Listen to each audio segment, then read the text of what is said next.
J-Lo finally finds a buyer for her New York City penthouse. New home trend alert, you'll never believe the latest craze in interior design. And this week, guess what? We're not talking about NAR, but we are talking about the other elephant in the room, and that's interest rates. I'm Jeffrey St. Aaron with Serhant here on the State Media, and let's get to the point.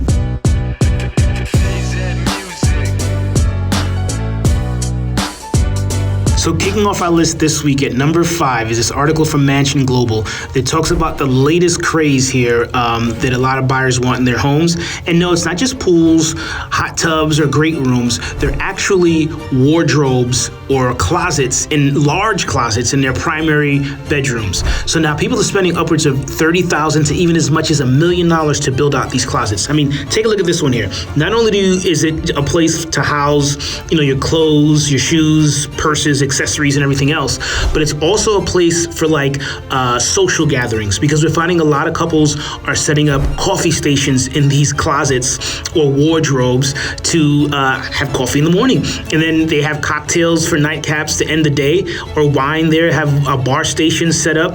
And especially now with the influx of social media influencers and content creators, this wardrobe is a great place to really showcase, number one, all the great stuff that you have, but also a great location in a home to really sit down and unwind from the day. So take a look at this article. It'll probably give you some good ideas, or maybe some closet envy or wardrobe envy. So coming in at number 4 this week is an article that's in Inman magazine, and it really resonates, especially on the heels of the NAR settlement. It talks about the 10 things to do as real estate agents to keep ourselves relevant in 2024 this year. You can look at this list, really insightful stuff, but the one thing that really resonates with me is to make sure you treat your buyer appointments similar to that of listing appointments. So that means having your pitch together, having all your marketing materials to differentiate yourself from everyone else, and to be prepared for your buyer to sign that buyer agreement right there on site. Among other things there, more training. If you're not a strong negotiator, this is a great time to take negotiating classes to really, again, get a certification and really separate yourself from the norm. So take a look at this article. I think there could definitely be some gems that you can learn, especially as we head into June and July, where all of the settlements and changes with this NAR agreement goes into effect. So in at number 3 this week, it's almost like the New York State legislation has been listening to us, because last week we talked about 421A expiring, and finally this week, the New York State legislation led by Governor Hochul has signed a new 421A, or extended the period of 421A. And as a reminder, 421A is a 20-year tax abatement that is a great advantage for developers, but most importantly, a great advantage to buyers, so that way your taxes are low for 20 years and keeps your monthlies low as a whole. So that's a great incentive there. In addition to extending the period for 421A that previously expired, what that does is any development that's currently in the pipeline qualifies for this tax abatement. So that's good news there. The other thing that was signed is a 485X, which is basically legislation that increases more affordable housing, and there are tax benefits there for developers on that as well. So good news in lieu of everything that's going on in real estate, with interest rates really not moving and everyone standing still. Hopefully this will be an incentive to get buyers off the fence, and also to eradicate some of these issues we have with housing here in New York City greater area. So take a look at this article and find out all the nuances, how this will impact you as you pound the pavement looking for your new apartment, whether it be for rent and or for sale this spring. So coming in at number 2 this week is J-Lo. You talk about persistence overcoming resistance. She's finally found a buyer for her penthouse in Nomad, a neighborhood in New York City. This has been on and off the market for like 7 years. She initially purchased this for $25 million. We don't know exactly.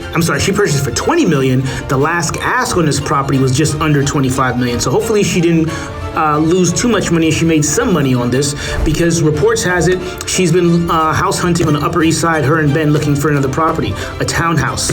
So hopefully she'll have some more cash in hand to make that purchase. But let's talk a little bit about this unit here. It's a duplex. It's over 6,500 square feet. You have, 4 bedrooms, 6.5 baths. You have 12.5 foot ceilings, and you have over 3,000 square foot of outdoor space. So I'm certain this new buyer is completely thrilled thrilled and happy to move into J-Lo's old place. And J-Lo and Ben, I think they're going to be spending a lot of time on the Upper East Side. So the number one story this week, which has been a number one story for the last 2 years in real estate, again, we're talking about rates. So inflation numbers came out, and it's better. It's at 3%, but the benchmark for the Fed is 2% to start rate cuts.